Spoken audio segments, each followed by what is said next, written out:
हर हर महादेव, जय माता दी। दोस्तों, आज की इस वीडियो में बहुत ही विशेष जानकारी आप लोगों के साथ शेयर करने वाली हूँ। जैसे अष्टमी नवमी के दिन हम सभी कन्या पूजन करते हैं और कन्या पूजन समस्त पीड़ा को दूर करने वाला होता है। हमारी हर इच्छा को पूरी होती है जो भी कन्या पूजन अष्टमी या नवमी के दिन करते हैं।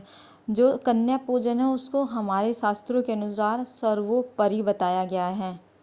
100 बार यज्ञ करने का जितना हमें फल मिलता है वो कन्या पूजन से हमें मिल जाता है। करोड़ों गुना इसका फल मिलता है। कन्या पूजन बहुत ही सर्वोपरि पूजन बताया गया है हमारे शास्त्रों में, इसलिए कन्या पूजन को सर्वश्रेष्ठ माना गया है। माना जाता है कि कन्या पूजन से माँ बहुत ज़्यादा खुश होती है और हमारे समस्त दुखों का अंत कर देती हैं। तो जैसे कि आप सभी जानते हैं, जो कन्या पूजन के दिन घर में आई हुई कन्या और हलवे का भोग लगाया जाता है, कुछ ना कुछ भेंट में दिया जाता है। इस दिन कन्याओं को भेंट में या उपहार में कुछ न कुछ अवश्य देना चाहिए, क्योंकि कन्या और अष्टमी नवमी के दिन कन्याओं के रूप में हमारे घर में माता रानी का ही आगमन होता है। इसलिए कन्या पूजन को सर्वोपरि माना गया है और उस दिन कन्या का पूजन होता है। और इस दिन जो कन्या का जो पूजन होता है, जो कन्या पूजन सर्वोपरि माना गया है और श्रेष्ठ जो कन्या पूजन है वो 2 साल से 8 साल की कन्याओं का पूजन किया जाता है। कन्याओं को भोजन कराने से पहले उनको पैरों को धोकर तिलक आदि लगाकर तब उनको भोजन कराना चाहिए।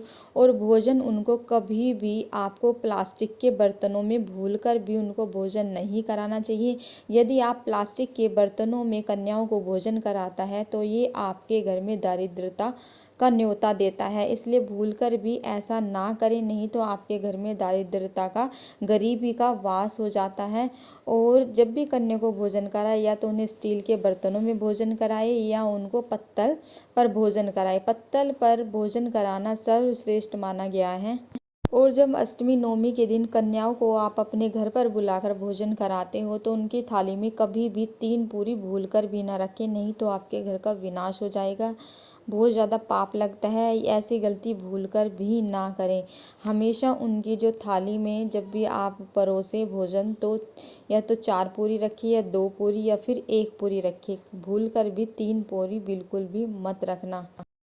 माता रानी के भोग के लिए इस दिन हलवा, पूरी, चने, छोले की सब्जी बनाई जाती है। जो खीर और हलवा माता को बहुत ज़्यादा प्रिय है। इस दिन कभी भी भूल कर अष्टमी नवमी के दिन कन्याओं को खट्टा नहीं खिलाना चाहिए। खट्टा खिलाने से माता रानी रुष्ट हो जाती हैं। प्याज और लहसुन वाला भी भोजन उस दिन नहीं बनाना चाहिए, उसको अवॉइड करना चाहिए। और भूल कर भी बच्चों को क्रैक्स और चिप्स के पैकेट नहीं देने चाहिए, क्योंकि उसमें कहीं ना कहीं लहसुन और प्याज का यूज़ होता है। जो भी इस दिन इस तरह से चिप्स या क्रैक्स के पैकेट देते हैं वो घोर अनर्थ करते हैं। ये बहुत ही ज़्यादा अशुभ माना जाता है, क्योंकि उसमें लहसुन और प्याज होता है। तो ऐसी गलती आप कभी मत करना। नवरात्रों के दौरान अष्टमी पूजन या नवमी पूजन में कभी भी इस तरह से आपको पैकेट क्रैक्स या चिप्स के नहीं देने हैं। और हमेशा इस बात का ध्यान रखें कि जब भी कन्याओं को भोजन कराए तो उन्हें बंद प्लास्टिक के डब्बों में भोजन ना कराए या बाज़ार से रेडीमेड भोजन लाकर ना दें।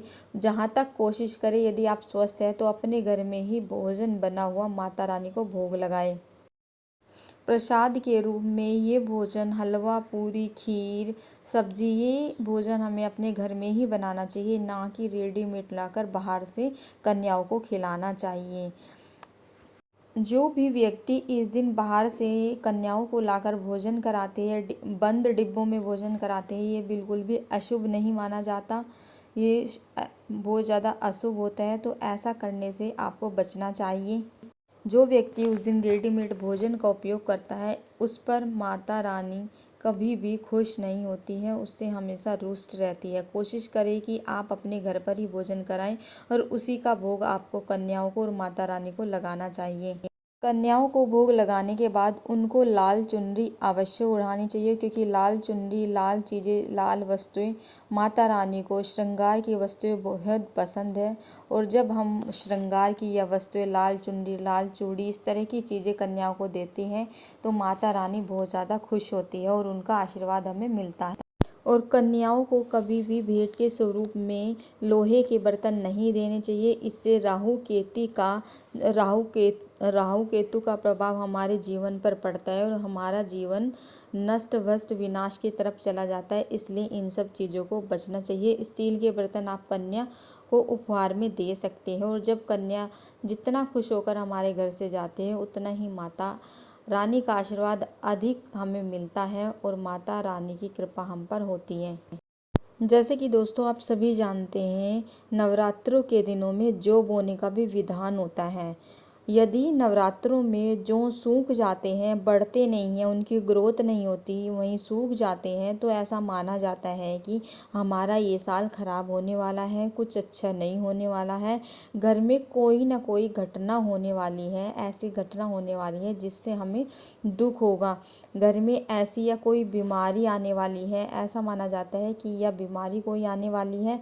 और यदि जौ सूख जाते हैं, वो पनपते नहीं हैं, बढ़ते नहीं हैं, है ना, अंकुरित नहीं होती है, तो ऐसा माना जाता है कि धन हानि होने वाली है। धन हानि का ये संकेत है और ये अच्छा नहीं माना जाता है। यदि आपके साथ ऐसा होता है तो आपको माता रानी से क्षमा मांगनी चाहिए, यानी माफ़ी मांगनी चाहिए कि माता रानी हमारे कष्टों को दूर करे और हमारी पूजा में कोई भी त्रुटि रह गई हो, हमसे कोई भी गलती हो गई हो तो माता रानी हमें माफ़ कर देना। अपने नादान बच्चे समझकर, हम ज़्यादा पूजा अर्चना नहीं जानते हैं, माता रानी कृपा करिए हमारी जो भी गलती हुई हमें माफ़ कर दे। इस तरह से आपको प्रार्थना करनी है। माँ बहुत ज़्यादा कृपालु है, दयालु है, अपने भक्तों को, अपने बच्चों को वो माफ़ कर देती है। तो इन सब चीज़ों का आपको नवरात्रि के दिनों में और आप अष्टमी नवमी के दिन जब भी कन्या पूजन करते हैं तो इन सब विशेष खास बातों का आपको ध्यान रखना है। यदि आप इन सारी बातों का ध्यान रखते हैं